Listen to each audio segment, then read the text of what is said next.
이 시간 우리에게 주시는 하나님 말씀입니다. 시편 81편 6절에서 16절까지 말씀입니다. 말씀을 찾으신 이후에 한 절씩 교독하도록 하겠습니다. 제가 먼저 봉독하겠습니다.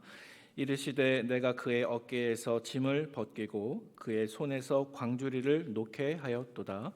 내가 고난 중에 부르짖음에 내가 너를 건졌고 우레소리의 은밀한 곳에서 내게 응답하며 무리바 물가에서 너를 시험하였도다. 내 백성이여 들으라. 내가 내게 증언하리라. 이스라엘이여 내게 듣기를 원하노라. 너희 중에 다른 신을 두지 말며 이방 신에게 절하지 말지어다. 나는 너를 애굽 땅에서 인도하여 낸 여호와 내 하나님이니 내 입을 크게 열라. 내가 채우리라 하였으나 내 백성이 내 소리를 듣지 아니하며 이스라엘이 나를 원하지 아니하였도다. 그러나 내가 그의 마음을 완악한 대로 버려두어 그의 임의대로 행하게 하였도다. 내 백성아 내 말을 들으라. 이스라엘아 내 도를 따르라.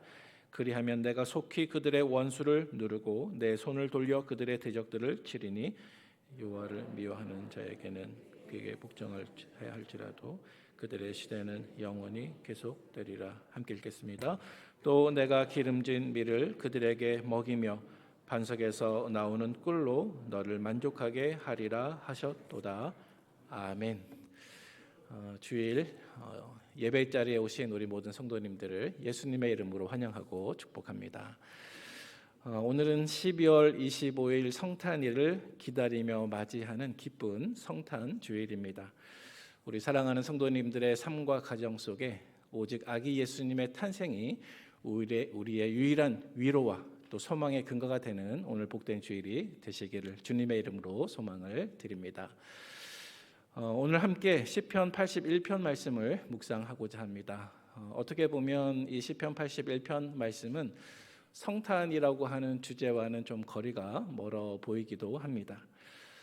그러나 여러분, 우리가 믿는 바는 분명합니다. 모든 성경 안에는 예수님의 탄생이 예고되어 있고 또 성령의 감동으로 기록된 모든 성경의 주제가 바로 예수 그리스도라는 사실을 믿음으로 고백하는 우리 모든 성도님들 되시기를 바랍니다. 특별히 오늘 우리가 함께 읽은 시편 81편 말씀은 마치 메마르고 죽음이 가득한 이 광야와 같은 이 세상을 살아가는 저와 여러분들이 어떻게 하면 예수 그리스도를 통해서 승리를 온전히 누릴 수 있을까 하는 것을 보여주는 말씀입니다. 특별히 오늘 이 성탄 주일에 예수님 안에서 우리의 소망의 근거를 다시 한번 확인하는 이 시간이 되면 좋겠습니다. 먼저 오늘 본문이 우리에게 가르쳐주고 있는 첫 번째 교훈이 있습니다. 그것은 무엇이냐면 우리의 인생은 마치 광야와 같다는 것입니다. 저와 여러분들이 걸어가고 있는 이 땅의 인생은 메마르고 죽음이 가득한 광야와 같습니다. 오늘 우리가 함께 읽었던 본문 말씀인 6절과 7절 말씀을 우리 같이 한번 읽어보도록 하겠습니다. 시작. 이르시되 내가 그의 어깨에서 짐을 벗기고 그의 손에서 광주리를 놓게 하였도다. 내가 너를 건졌고 우레소리의 은밀한 곳에서 내게 응답하며 무리바 물가에서 너를 시험하였도다. 아멘. 여러분, 방금 읽은 이 6절과 7절 말씀이 성경 안에서 어떤 사건, 어떤 이야기를 배경으로 기록되고 있는 것 같습니까? 사실 방금 읽은 6절 말씀은 구약 성경에서 이스라엘 백성들이 하나님의 은혜로 애굽에서 노예살이 하다가 출애굽하고 자유를 얻었던 사건을 이야기하고 있습니다. 또 7절 말씀은 이스라엘 백성들이 홍해를 건넌 이후에 그들이 가나안 땅에 도착하기 위해서 길을 걸었는데 이 홍해와 가나안까지의 그 사이에 메마른 광야길을 그들이 걸었음을 보여주는 말씀입니다. 먼저 우리 6절 말씀을 다시 한번 보도록 하겠습니다. 6절 말씀 자막을 보여주시기 바랍니다.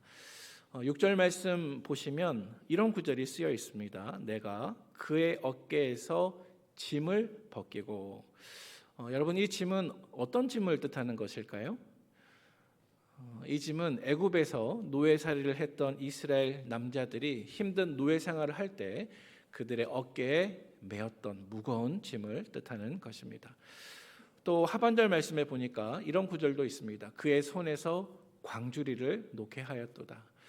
여러분, 이 광주리는 또 어떤 광주리를 뜻하는 것이겠습니까? 이것도 마찬가지입니다. 이스라엘 백성들이 애굽 사람들의 노예로서 옛날에 피라미드나 집이나 성을 지었을 때 이 광주리 안에 진흙을 담아내고 또 벽돌을 담아내야 했는데, 그래서 그들이 가지고 있었던 아주 무거운 광주리를 말씀하고 있는 것입니다. 여러분, 상징적으로 이 짐이나 광주리와 같은 단어들이 의미하는 바가 있는데, 그것은 바로 우리 인생의 무거움입니다. 인생의 무게입니다. 사랑하는 우리 성도 여러분, 여러분들의 어깨에는 어떤 짐들이 있습니까? 여러분들의 손에는 어떤 무거운 광주리들이 있습니까? 이제는 너무나 무거워서 내려놓고 싶은 그런 짐과 광주리는 혹시 없으신지요? 그런데 여러분, 이 짐 혹은 광주리라는 단어 안에는 상징적인 의미뿐만이 아니라 영적인 의미도 포함되어 있습니다. 어쩌면 방금 읽은 이 말씀 속에서 짐 그리고 광주리라고 하는 이 두 단어는 이 세상을 살아가는 모든 인간들이 짊어지고 있는 죄의 짐과 또 죽음의 광주리를 뜻하는 말이기도 합니다. 물론 우리의 인생의 짐도 너무나 버거울 정도로 무겁지만, 어쩌면 우리에게 그것보다 훨씬 더 무거운 것들이 있다면 바로 그것은 죽음의 짐이요 또 죄의 짐일 것입니다.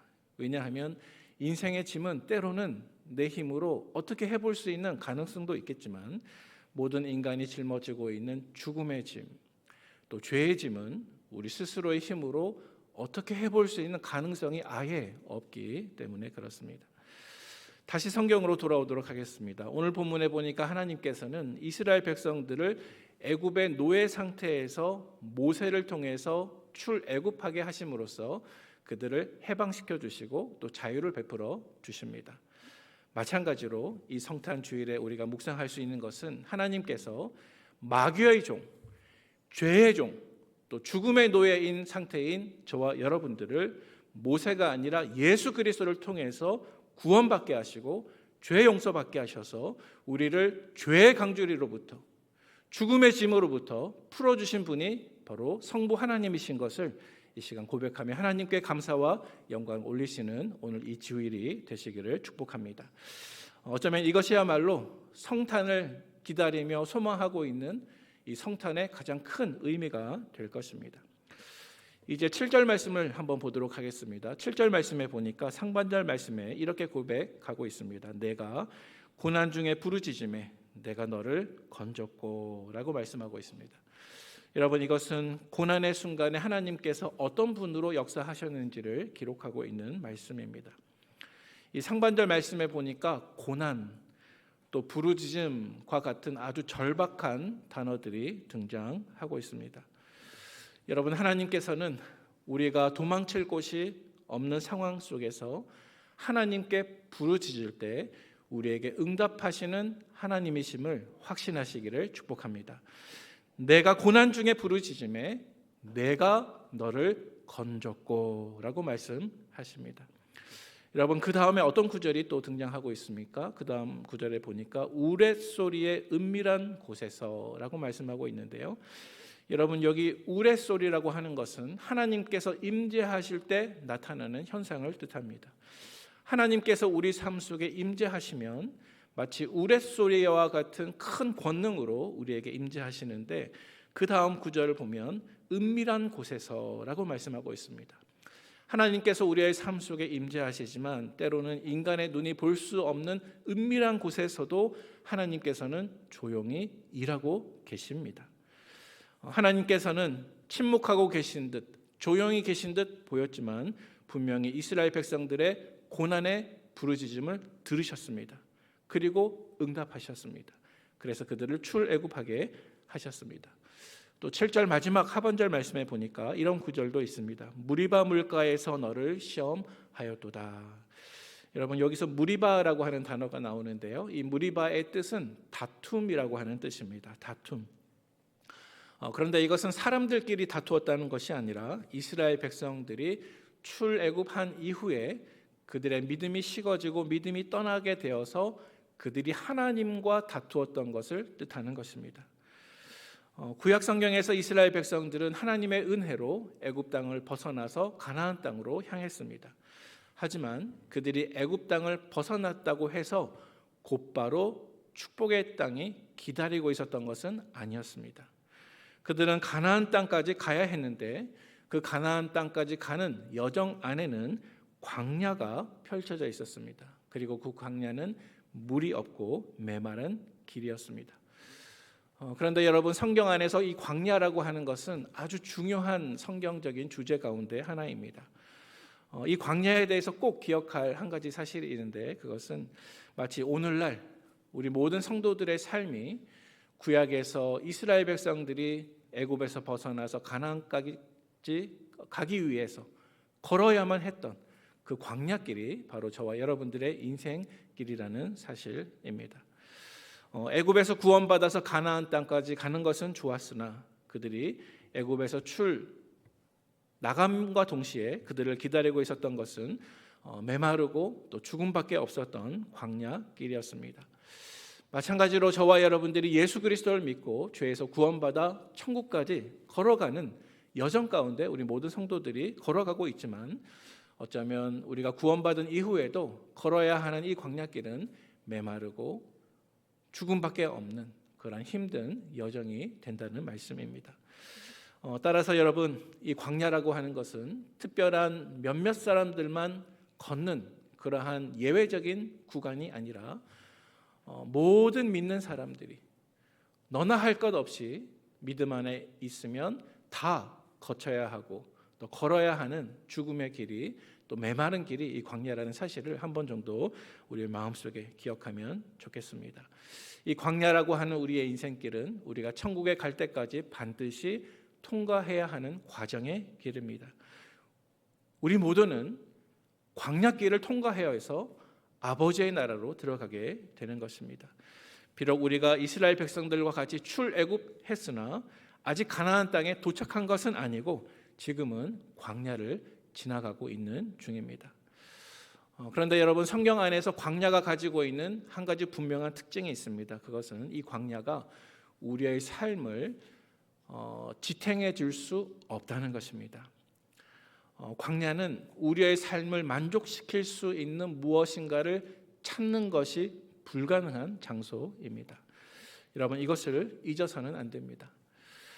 여러분, 사람들이 말하는 이 땅에서의 변하지 않는 한 가지 원칙이 있는데, 그것은 무엇이냐면 이 땅에 있는 모든 사물들은 한결같이 안정된 상태에서 불안정한 상태로 바뀌게 되고 또 질서의 상태에서 무질서한 상태로 바뀐다고 하는데, 이것이 모든 사람들이 이야기하는 불변의 법칙입니다. 어떤 사람들은 이것을 연력학 제2법칙이라고 말하기도 하더라고요.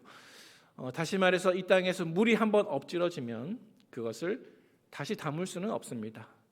비가역적입니다. 그래서 아무리 맛있는 된장찌개를 잘 끓여 놓아도 한 3시간쯤 지나면 차갑게 식어지고, 한 3일이 지나면 부패하게 되고, 한 3주가 지나면 부패한 정도가 아니라 썩어서 악취가 풍기게 되는 것이 이 세상의 원리입니다. 그래서 여러분, 우리가 이 땅에서 세상에서 가장 좋은 배우자를 만나면 행복할 것 같고, 또 세상에서 가장 좋은 직장에 다니면 행복할 것 같고, 또 내가 이 땅에서 최고의 재벌이나 최고의 대기업 회장이 된다면 아무 걱정 없을 것 같지만 사실은 별로 그렇지 않습니다. 왜냐하면 이 땅은 모든 것이 어차피 광야와 같은 세상이기 때문입니다. 아무리 풍요롭게 보여도 이 땅은 결국에는 광야입니다. 그래서 이 땅에서 아주 좋은 것도 결국에는 변질되어 버리고 상해버리고 또 썩게 되고, 아무리 좋은 것을 내 손에 가지고 있어도 어느 순간 스르르 내 손에서 빠져나가는 것이 이 땅 광야가 가지고 있는 특징이라는 것입니다. 따라서 우리가 이 땅에서 살고 있지만 광야와 같은 이 땅 안에서는 아무리 좋은 것을 만나도 우리 영혼을 참되게 만족시킬 수 없다는 사실을 기억하시기를 바랍니다. 오늘 본문이 우리에게 던져주고 있는 두 번째 교훈이 있습니다. 그 두 번째 교훈은 마치 광야와 같은 우리의 인생길에서 우리가 꼭 만나야 할 굳건한 반석이 계시다는 사실입니다. 여러분, 비록 우리의 인생이 마치 광야길을 걷는 것과 같은 고난의 길이지만 이 인생길에서 우리가 꼭 만나야 할 굳건한 반석이 계십니다. 오늘 본문 16절 말씀 우리 같이 한번 읽어보도록 하겠습니다. 시작. 또 내가 기름진 밀을 그들에게 먹이며 반석에서 나오는 꿀로 너를 만족해 하리라 하셨도다. 아멘. 자, 여러분, 이 16절 말씀 중간쯤에 보시면 한 가지 단어가 등장하는데 어떤 단어가 있습니까? 반석이라고 하는 단어입니다. 잠시 출애굽기 17장 말씀으로 우리가 한번 돌아가 보도록 하겠습니다. 출애굽기 17장 말씀에 보면 이스라엘 백성들이 홍해를 건너서 하나님의 인도하심에 따라서 어느 장소에 도착했는데 그 장소의 이름은 르비딤이라고 하는 장소였습니다. 그런데 이 르비딤에 도착했을 때 백성들은 마실 물이 없었습니다. 그래서 그들은 지도자인 모세를 원망하고 또 하나님을 원망했습니다. 백성들은 모세에게 이렇게 말했습니다. 우리에게 물을 마시게 하라. 우리에게 물을 마시게 하라. 어찌하여 당신이 우리를 애굽에서 인도하여 내어서 우리 자녀들과 우리 가축들이 다 목말라 죽게 하느냐. 이것이 백성들의 원망 소리였습니다. 백성들은 그들을 애굽에서 건지는데 하나님께 쓰임받았던 지도자 모세를 비방하면서 거의 돌을 집어서 던질 준비를 하고 있었습니다. 이러한 매우 위급한 상황 속에서 모세는 하나님께 부르짖었습니다. 모세가 하나님께 부르짖었을 때 하나님께서 이 사건에 개입해 주십니다. 그래서 출애굽기 17장 6절 말씀 보면 이렇게 말씀하고 계시는데요. 우리 한번 말씀을 읽어보도록 하겠습니다. 시작.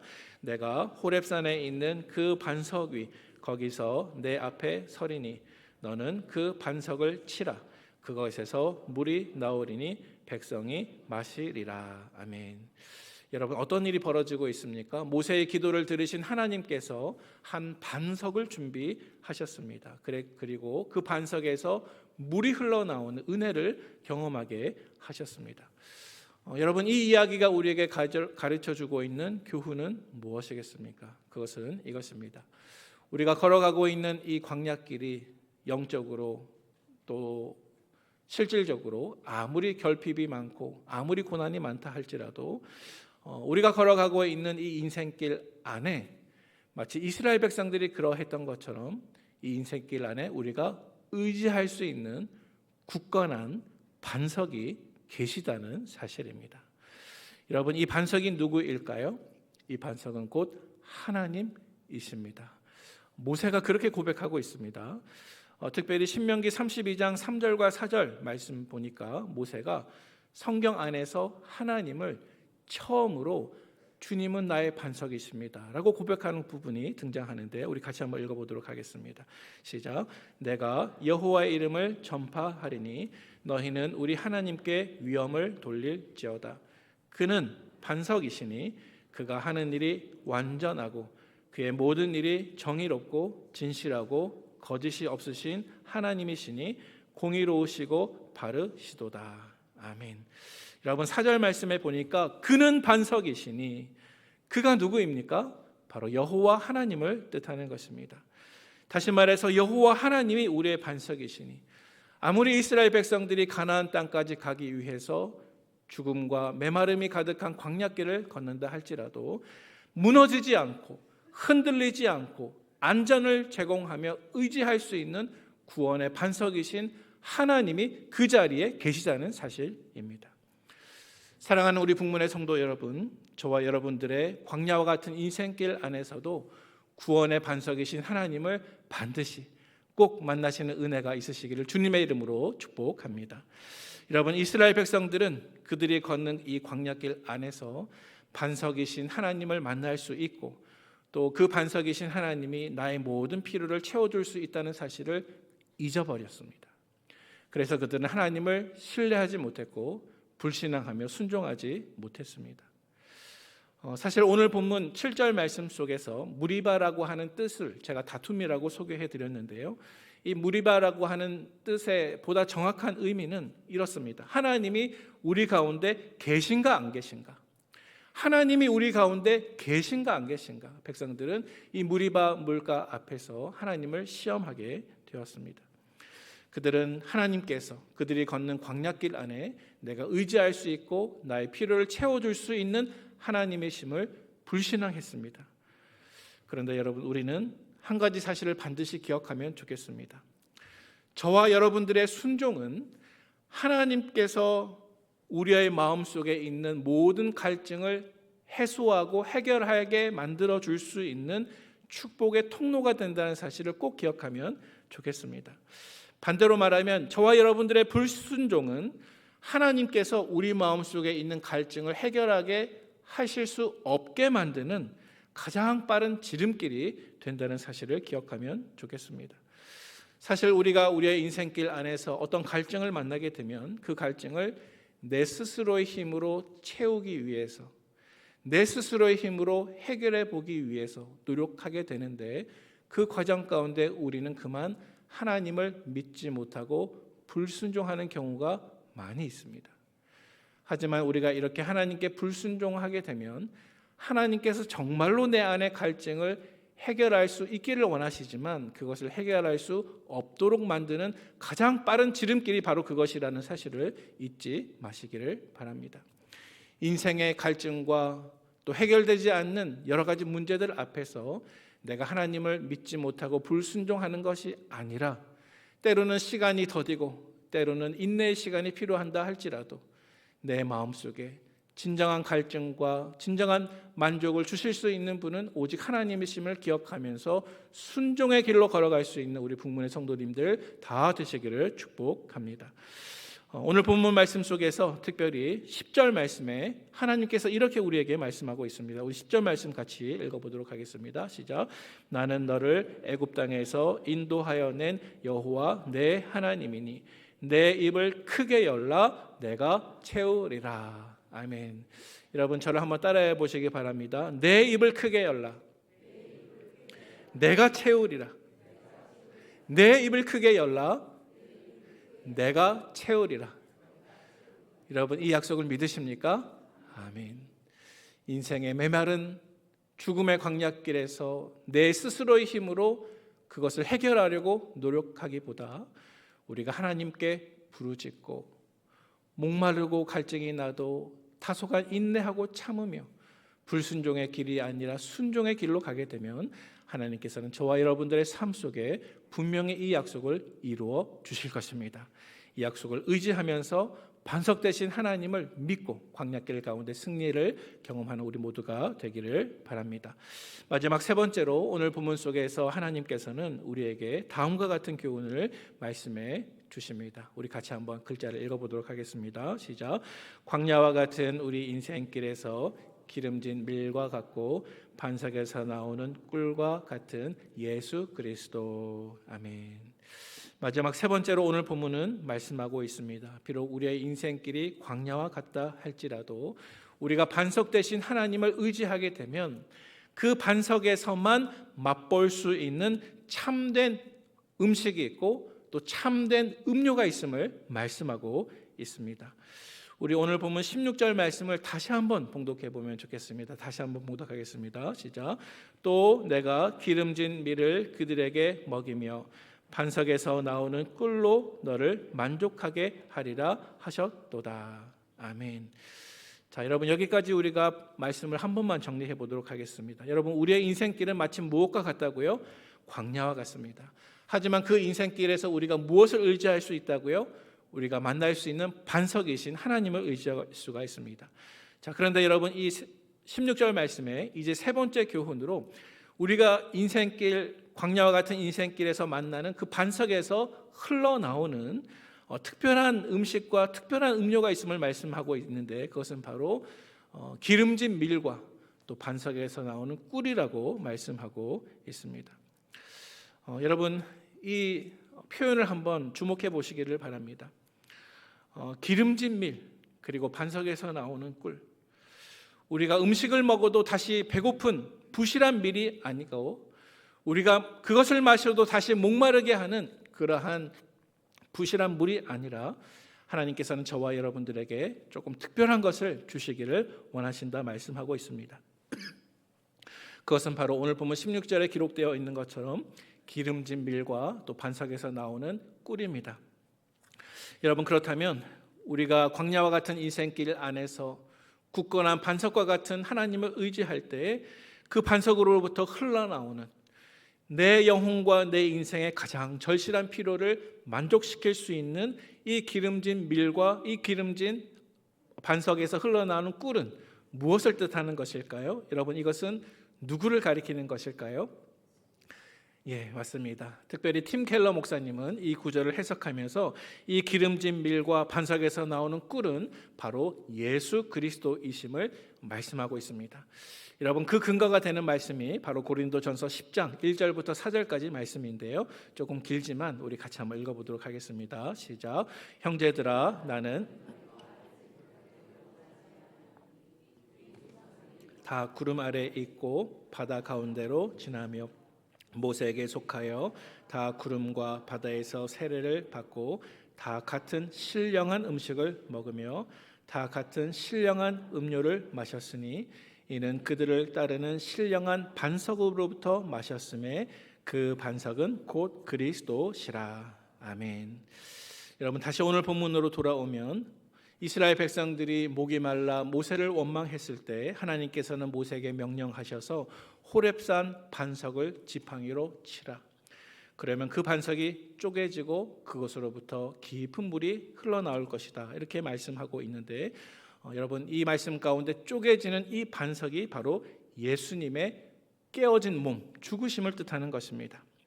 그리고 오늘 본문 16절 말씀 속에서 기름진 밀과 반석에서 나오는 이 꿀은 우리 대신 십자가의 죽음을 짊어지시고 우리 대신 죄와 모든 죄값을 담당하신 예수 그리스도를 우리가 믿을 때 믿음 안에서 주어지는 하나님의 특별한 은혜가 바로 우리에게 공급해 주시는 기름진 밀이요 또 반석에서 흘러나오는 꿀이라는 사실을 믿으시는 저와 여러분들 되시기를 바랍니다. 여러분, 오늘 본문 말씀 속에서 이스라엘 백성들이 하나님을 원망했고 또 하나님의 구원을 시험했습니다. 다시 말해서 그들은 하나님의 기준에 턱없이 부족했습니다. 그들은 부족한 백성들이었습니다. 하지만 그럼에도 불구하고 하나님께서는 그들을 탓하지 않으시고 그들에게 먼저 다가오셔서 그들이 부르짖을 때 그들에게 구원을 베풀어 주셨습니다. 다시 말해서 불평하고 있는 모든 백성들을 무리바 물가에서 먼저 하나님께서 다가와 주셔서 시원한 물을 그들이 마시게 해 주신 것입니다. 여러분, 이 말씀을 묵상할 때 우리의 인생의 모습도 떠오를 수 있는 것 같습니다. 저와 여러분들은 하나님의 기준 아래 매우 부족한 사람들입니다. 우리는 아무리 순종하려고 해도 아무리 말씀을 잘 지키려고 해도 우리가 완전히 지킬 수는 없으며 때로는 넘어지고 불순종하는 모습이 저와 여러분들의 인생의 모습입니다. 그러나 우리가 비록 실패한다 할지라도 우리가 비록 넘어진다 할지라도 하나님께서는 우리에게 먼저 다가와 주십니다. 마치 저와 여러분들의 죽을 것만 같은 우리의 영혼의 목마름과 내 인생의 갈증의 문제를 해결하시고 시원한 물을 공급하시기 위해서 마치 기름진 밀과 같고 반석에서 나오는 꿀과 같은 주님께서 우리에게 찾아오셨습니다. 그분은 하나님이 우리 가운데 계신가 계시지 않는가 이 질문에 대한 해답으로서 우리에게 주어지신 임마누엘 되시는 예수 그리스도이십니다. 비록 우리의 삶과 우리의 도덕성이 하나님의 기준에 결코 미치지 못한다 할지라도 하나님께서 먼저 사람이 되셔서 저 높은 보좌 위에서 낮고 낮은 이 땅까지 내려오심으로 아기 예수님의 모습으로 임마누엘로 찾아오셨습니다. 그리고 저와 여러분들에게 영원히 해결할 수 없는 갈증과 인생의 문제를 만족시키는 시원한 물이 되셨고 기름진 밀이 되셨으며 반석에서 흘러나오는 꿀이 되어 주신 것입니다. 따라서 비록 광야와 같은 이 땅을 우리가 걸어가고 지금도 살아가야 하지만 목마름이 가실 줄 알지 못하는 이 땅 가운데 오직 나를 위하여 나의 모든 죽음과 나의 죄의 대가를 대신 감당하신 이 예수님을 믿음으로 메마른 이 광야 가운데에서도 기름진 밀과 같고 또 목마른 이 광야 가운데에서도 반석에서 흘러나오는 꿀과 같은 하나님의 구원의 은혜를 맛보시는 우리 모든 북문의 성도님들 되시기를 축복합니다. 이 복음을 위해서 임마누엘로 이 땅에 찾아오신 아기 예수님의 성탄을 기뻐하는 오늘 축복된 날이 되기를 바랍니다. 사랑하는 성도 여러분, 우리가 걸어가는 이 인생길 안에서 반석 대신 하나님을 함께 만나기를 원합니다. 그리고 하나님께서 공급해 주시는 인생의 모든 문제의 해결책 되시는 예수 그리스도를 믿음으로 이 광야에서도 기적을 경험하는 저와 여러분들 되시기를 다시 한번 주님의 이름으로 축원을 드립니다. 함께 기도하도록 하겠습니다. 하나님 아버지, 이 땅 가운데 찾아오셔서 우리를 죄에서 구원해 주시고 더 이상 죄의 노예가 아니라 하나님의 자녀로 천국을 향해 걸어갈 수 있도록 인도해 주신 것을 감사합니다. 비록 광야와 같은 우리의 인생길이지만 반석 대신 하나님을 만나게 하여 주시고 하나님께서 우리에게 베풀어 주시는 구원의 은혜이신 예수님을 경험하게 인도하여 주옵소서. 예수님의 이름으로 감사하며 기도하옵나이다. 아멘. 메마른 광야 가운데 기름진 밀과 반석에서 흐르는 꿀과 같은 주 예수 그리스도의 은혜와 죽음이 가득한 이 광야길 가운데 우리가 의지할 수 있는 굳건한 반석이신 하나님의 사랑하심과 우리에게 새 힘 주시고 우리에게 위로가 되시며 우리 가운데 교통하시는 성령님의 교통하심이 비록 힘들고 어려운 우리의 인생길이지만 저 천국 가나안 땅에 갈 때까지 이 광야길에서 굳건한 반석이신 하나님을 의지하고 그 반석에서 흘러나오는 주 예수 그리스도의 구원의 은혜만을 의지하며 승리키를 다짐하는 사랑하는 북문의 모든 성도들 가정과 우리의 직장과 우리의 자녀들과 우리의 모든 삶의 영역 위에 지금부터 영원토록 함께 있을지어다. 아멘.